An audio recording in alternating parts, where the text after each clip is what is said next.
మళ్ళా ఒక ఇన్సిడెంట్ జరిగింది.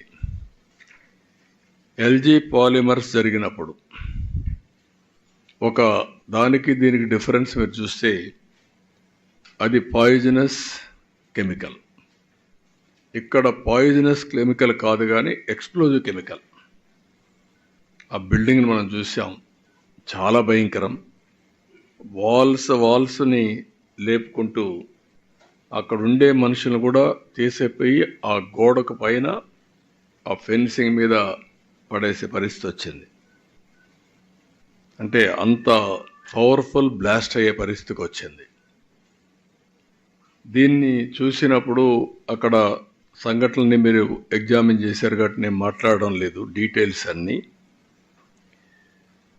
దీని మీద మనం ఒకసారి చూస్తే పాలిమర్స్ అయినప్పుడు ఒక I4 కమిటీ కూడా వేశారు. ఆ I4 కమిటీ వేశారు, నామమాత్రంగా ఆర్డర్స్ ఇష్యూ చేశారు, ఎగ్జిక్యూషన్ 0.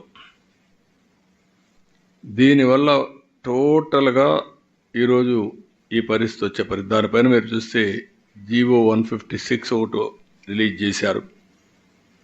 కాకినాడలో ఒక సంఘటన జరిగితే అప్పుడు కూడా జీవో 79 రిలీజ్ చేశారు.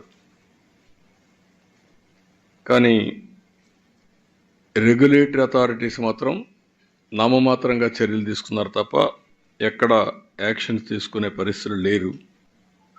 దానివల్ల రిపీటెడ్గా జరుగుతున్నాయి. ఏది ఏమైనా దీన్ని నేను డీటెయిల్స్ అన్నీ కూడా ఎప్పటికప్పుడు చెప్తాను, కానీ నేను ఇంకా డీటెయిల్స్ ఫర్దర్గా వెళ్ళడం లేదు. ఫర్మ్ యాక్షన్ తీసుకుంటే తప్ప ఇక్కడ ఇవన్నీ కూడా ఫుల్ స్టాప్ పెట్టలేము. I want to go very clearly.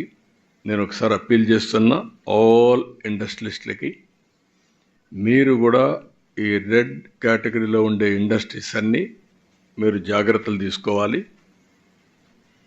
మీరు మాకు కూడా గవర్నమెంట్కి కానీ ప్రజలకు కానీ ఇండస్ట్రీ రావాలి, ఎంప్లాయ్మెంట్ కావాలి, వెల్త్ క్రియేట్ చేయాలి. అదే సమయంలో ప్రజల సేఫ్టీ కూడా ఈక్వల్ ఇంపార్టెన్స్ ఇవ్వాలి. అందుకే ఆల్ ఇండస్ట్రియలిస్ట్ని ఈ మీటింగ్ ద్వారా నేను పిలిపిస్తున్నాం. ఇమ్మీడియట్గా మీరు సేఫ్టీ మెజర్స్ అన్నీ మీరు ఇంటర్నల్ ఆడిట్ చేయండి. ఇంటర్నల్ ఆడిట్ చేసుకొని తద్వారా మీరు ఏమేం చేయాలో ప్రికాషన్స్ తీసుకోండి. మేము కూడా డిపార్ట్మెంట్స్కి అందరికీ ఆదేశాలు ఇచ్చాను. రేపు మళ్ళీ ఒకసారి గట్టిగా కూడా ఆదేశాలు ఇస్తాం ఆల్ డిపార్ట్మెంట్స్కి.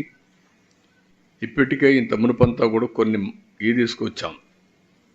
ఎన్ఫోర్స్మెంట్ ఏజెన్సీస్ అన్నీ ఒక కామన్ ప్లాట్ఫామ్ మీద తీసుకొచ్చాం. ఎవరి పాటికి వాళ్ళు పోయి ఇండస్ట్రీస్ అంతా కూడా ఎవ్రీడే పోయి గొడవ చేయడం కంటే either pollution board, pollution control board, or labour, or boilers, factories, legal metrology, వీళ్ళు 5 కూడా కంబైన్డ్గా వెళ్ళి, ఇంకా కొన్ని ఏజెన్సీస్ ఉన్నాయి రెడ్ కేటగిరీ ఇండస్ట్రీస్కి, వీటికి వీళ్ళందరూ కూడా కంబైన్డ్గా వెళ్ళాలి, టీమ్గా వెళ్ళాలి. అది కూడా సిస్టమ్ డ్రివన్ సెలెక్షన్ వీళ్ళు చేయడానికి వీలు లేదు. ఆ రోజు మేము పెట్టింది అవి కూడా అనలైజ్ చేయమన్నారు ఇండస్ట్రీస్ మినిస్టర్ సెక్రటరీని. ఒక సిస్టంలోనే వస్తుంది, ఎవరు అడిగే పని లేదు. వాళ్ళు పోయి చెక్ చేస్తారు. చెక్ చేసిన తర్వాత రిపోర్ట్ ఇస్తారు 24 అవర్స్లో. అవి కంపైల్ చేసి మళ్ళా సిస్టంలో పెట్టాలి. అది పెట్టిన తర్వాత ర్యాండమ్ కింద మళ్ళీ అవసరమైతే ఒక ఆడిట్ చేస్తాం వేరే పార్టీని పంపించి, వీళ్ళు కాకుండా. అలాంటి చేసి ఇండస్ట్రియలిస్ట్కి ఎవరికి ఇబ్బంది ఉండకూడదు. అదే సమయంలో వీళ్ళు ఎక్కువ డబ్బులు సంపాదించాలి అనే ఉద్దేశంతో అసలు సేఫ్టీ మెషర్స్ ఫాలో కాకపోతే మాత్రం చాలా ప్రమాదం వస్తుంది. అందుకే ఈ సంఘటన ఒక ఆధారంగా తీసుకొని ఒక ఎంక్వైరీ కమిటీని ఇస్తున్నాను, high level committee. They will go through total scrutiny. ఈ ఇండస్ట్రీలో ఏమేం జరిగింది, ఏమేమి ల్యాప్సెస్ ఉన్నాయి. ఈరోజు నేను చూశాను ఇండస్ట్రీలో ఉండే అవకతవకలు కూడా, వాళ్ళకుండే ఇబ్బందులు కూడా. ఒకతను ఇండస్ట్రీ పెట్టాడు, అతనికి ఉండే ఆర్థిక ఇబ్బందుల్లో కానీ వాళ్ళకుండే దీంట్లో ఇంకొక పార్ట్నర్ని తెచ్చుకున్నారు. ఆ పార్ట్నర్ వచ్చి ఇప్పుడు మనం చూస్తే ఇద్దరు, ఫస్ట్ యాదగిరెడ్డి పెట్టాడు, తర్వాత డక్కన్ క్రానికల్స్ వచ్చారు, డక్కన్ కెమికల్